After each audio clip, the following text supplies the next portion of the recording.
아침 묵상에 오신 여러분들을 환영하고 축복합니다. 하나님께 새로운 날을 허락하셨는데요. 새로운 날을 걸맞는 새로운 은혜로 오늘 하루 우리 인생을 지켜줄 믿습니다. 오늘은 공손함을 아는 지혜라는 제목을 가지고 전도서 10장 4절 말씀을 함께 살펴봤으면 좋겠습니다. 우리 4절 말씀 같이 한번 읽어볼까요? 주권자가 내게 분을 일으키거든 너는 내 자리를 떠나지 말라. 공손함이 큰 허물을 용서받게 하느니라. 뭐라고 되어 있냐면 주권자가 분노할 때라고 이야기를 합니다. 주권자가 뭐라는 거예요? 분노한 거예요. 그런 상황들을 이야기하는 거죠. 그렇다면 여기서 주권자는 어떤 사람일까요? 주권자는 뭐 이런 사람이겠죠. 나라로 비유하면 왕이 될 수도 있고요.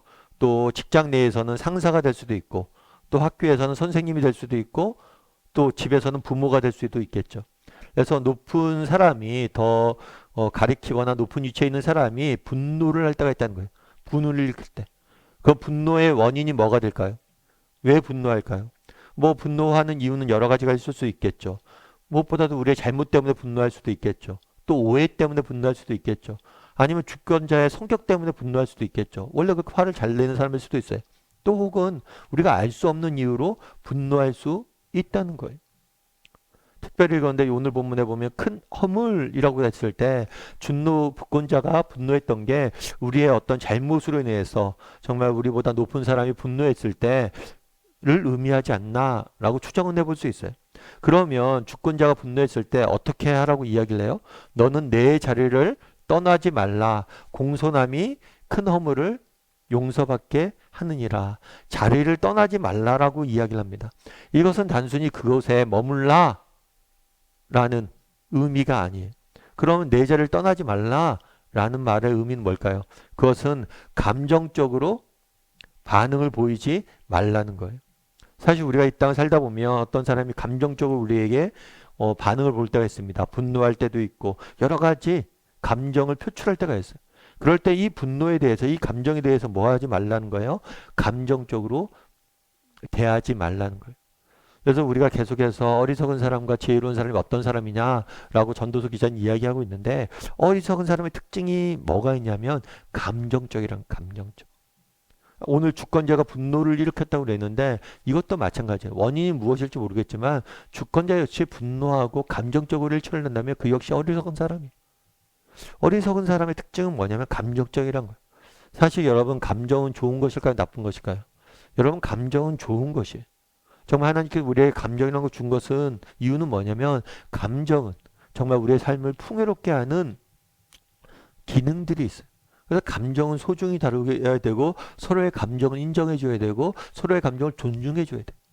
그런데 이 감정이라는 것은 양날의 검과 같아요. 그래서 이 감정은 때로는 좋은 것이지만 정말 감정은 우리의 삶을 파괴할 수도 있는 거예요. 그래서 우리가 늘 조심해야 돼요. 그래서 오늘 본문에 보면 이 분노라는 감정에 대해 다루고 있는데 우리가 돌아봐야 할 것은 뭐냐면 정말 우리가 감정적으로 대하느냐 안 대하느냐 상대방이 우리에게 감정적으로 나옵니다. 그럼 우리가 감정적으로 대응할 수도 있어요. 그런데 그것은 지혜로운 방법이 아니란 거예요.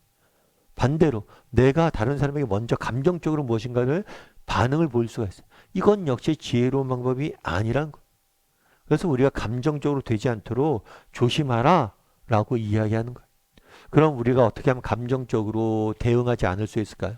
무엇보다 중요한 것은 오늘 머물러 있으라고 이야기를 하잖아요. 이 머물러 있기 위해서 뭐가 필요한 거예요? 시간이 필요한 거예요. 여러분 감정적이란 것들 있잖아요. 감정이란 것은 시간이 무엇보다도 중요합니다. 예를 들면 우리는 그렇게 생각하기 쉬워요. 감정에 대해서 갖고 있는 오해 중에 하나는 뭐냐면 감정은 자연스러운 반응이란 거예요. A라는 것을 내가 경험하면 자연스럽게 이런 반응이 나온다는 거예요. 이런 일을 경험하면 내가 당연히 분노하는 게 자연스러운 반응이란 거예요. 그런데 그렇지 않아요. 조사에 의하면 어떤 게 있냐면 분노라는 감정이 있잖아요. 근데 이 감정이 딱 생긴 다음에 90초가 지나면 사라지게 돼 있대. 어떤 감정이든지 90초가 지나면 사라진대. 그런데 90초 이후에도 지속되고 있다면 그것은 뭐예요? 내가 선택했다는 거예요. 계속해서 슬퍼하기로 선택하고 계속해서 분노하기로 선택하고 내가 계속해서 그것을 하기로 선택했기 때문에 이 분노한다는 거예요. 제가 종종 말씀드리지만 우리나라에는 회초리 문화가 있잖아요. 회초리를 아이들을 체벌을 할 때 회초리로 때리잖아요. 근데 뭐라고 그래요? 야 회초리 가져와라. 애한테 회초리를 가져오라고 시켜요. 그럼 왜 회초리를 가져오라고 시킬까요? 시간을 버는 거예요. 그 시간 동안 내 처벌하는 사람도 뭐예요? 감정을 누그러뜨리고 맞는 사람도 내가 무엇을 잘못했는지 돌아보게. 그래서 때리는 사람이나 맞는 사람이나 그런데 묻죠. 네가 몇 대 맞았으면 좋겠어. 스스로 결정하라고 그러죠. 때리는 사람이나 맞는 사람이나 감정적으로 서로 대응하지 않도록 시간을 보는 거예요. 참 저는 선조들의 지혜라고 생각해요. 여러분 우리가 감정적으로 서로를 대하면 결국에 상처밖에 안 남아요. 그래서 우리는 감정을 잘 컨트롤할 수 있어야 됩니다. 그럼 감정을 어떻게 컨트롤할 수 있습니까? 시간이에요, 시간.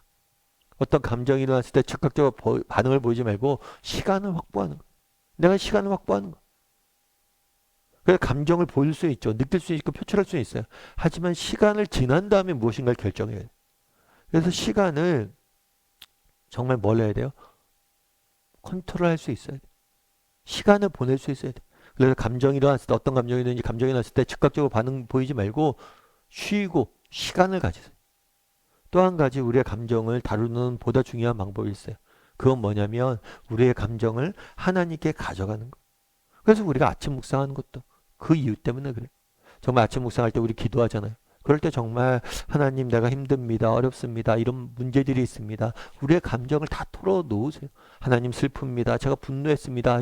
이런 문제 때문에 누구 때문에 정말 화가 납니다. 이것들 쏟아내세요. 하나님 앞에. 사람에게 말고. 정말 그럼 하나님 앞에 우리의 감정을 가져가면 하나님이 우리의 감정을 뭐예요? 고치세요. 치유하세요. 그래서 우리가 아침 묵상하는 거예요. 오늘 이 시간을 통해서 우리의 감정을 하나님께 드리는 거죠. 그래서 하나님께서 고치시는 거예요. 앤 웜즈라는 분이 계세요. 이분은 미국의 시인이세요. 그래서 슬픔의 노래라는 시를 썼는데 이 시인이 슬픔의 노래라는 시를 쓰면서 자기가 이런 글을 쓰게 된 계기에 대해서 이야기하더라고요. 그 계기는 뭐예요? 이렇게 썼어요. 1982년 8월 14일 나의 하늘에서 별이 떨어졌습니다. 그의 21번째 생일이 1시간도 지나지 않았을 때 나의 사랑한 아들 토드는 죽었습니다. 그리고 나는 여전히 울고 있습니다. 아들이 죽었어요. 21살 된 아들이 죽은 거예요. 정말 이런 아들, 정말 우리는 경험하지 못했죠. 자녀가 죽는 거. 근데 정말 자녀가 죽은 사람들의 이야기 들으면 정말 잊혀지지 않는데.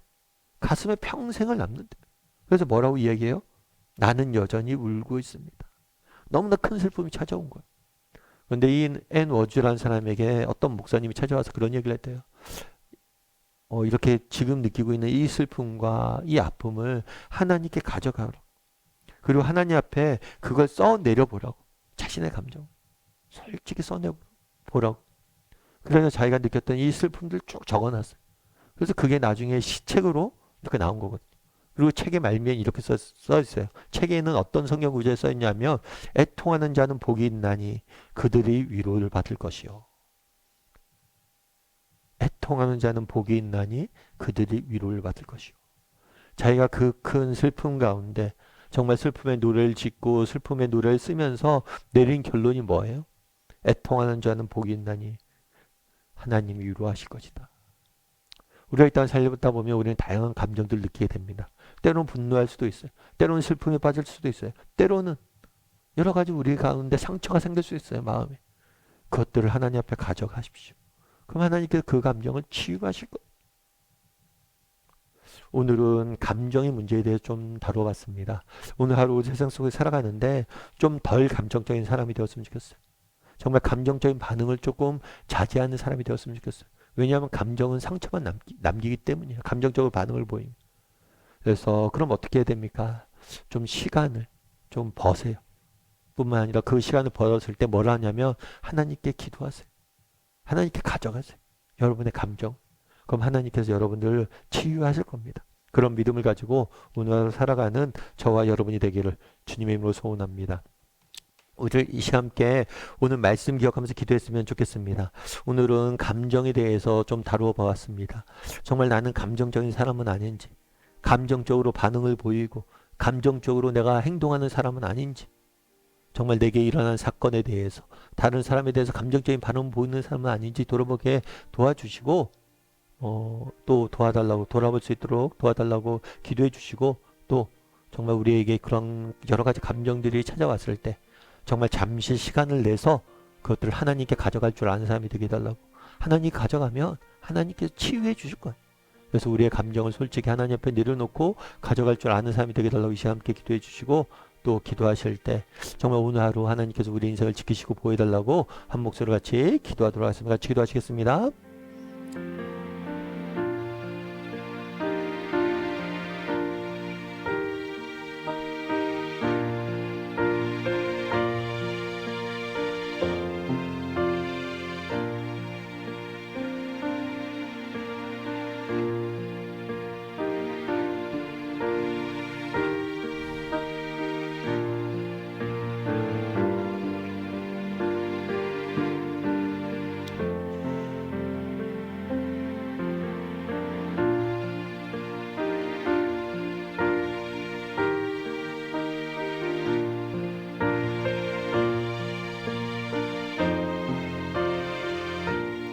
사랑의 하나님, 이 땅에 살다 보니 우리의 감정이 상할 때가 있습니다. 정말 마음에 상처가 입을 때가 있습니다.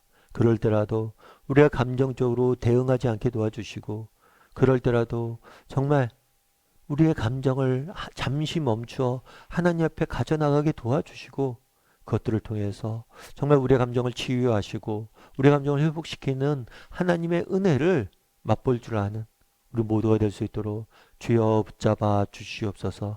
그래서 하나님께 주신 감정이란 선물을 정말 더욱더 풍성히 우리의 삶을 풍요롭게 만드는데 사용할 줄 아는 우리 모두가 될 수 있도록 주여 붙잡아 주시옵소서. 오늘 하루 또 세상 속에 살아가야 됩니다. 참 육신이 많이 힘들고 지칠 때도 있는데 참 우리의 마음이 상처받고 우리의 마음이 정말 상할 때가 너무 많습니다. 그럴 때라도 정말 우리를 치유하시고 회복하시는 하나님을 바라봄으로 우리의 마음을 고치시는 그 하나님의 은혜로 날마다 승리하는 우리 모두가 될 수 있도록 주여 붙잡아 주시옵소서. 은혜 감사드리며 모든 말씀 예수님의 이름으로 기도드립니다. 아멘.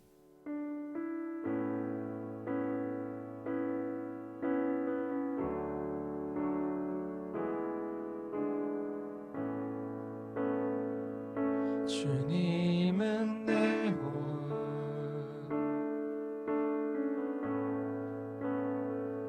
주님은 내 호흡, 내 안에 성령 살아 계셔.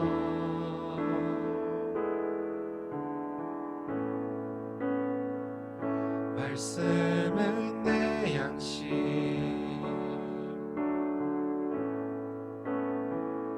말씀은 내 양식, 생명의 말씀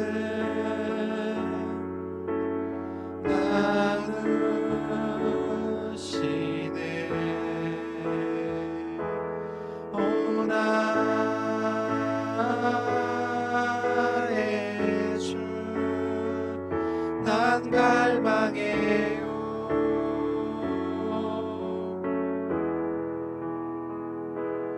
오 주 없이 나 살 수 없네.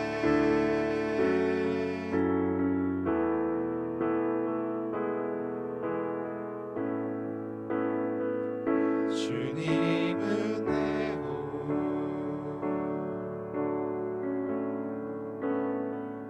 주님은 내 호흡,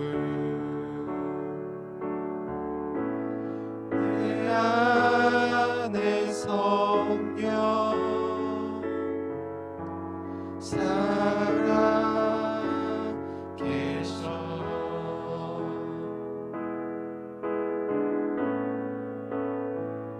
말씀은 내 양식,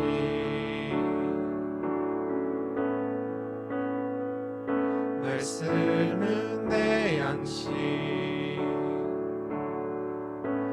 생명의 말씀 나누시네.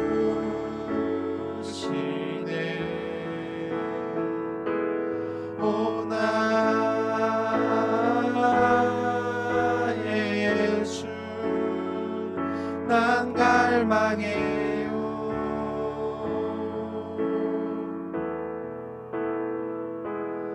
오 주 없이 나 살 수 없네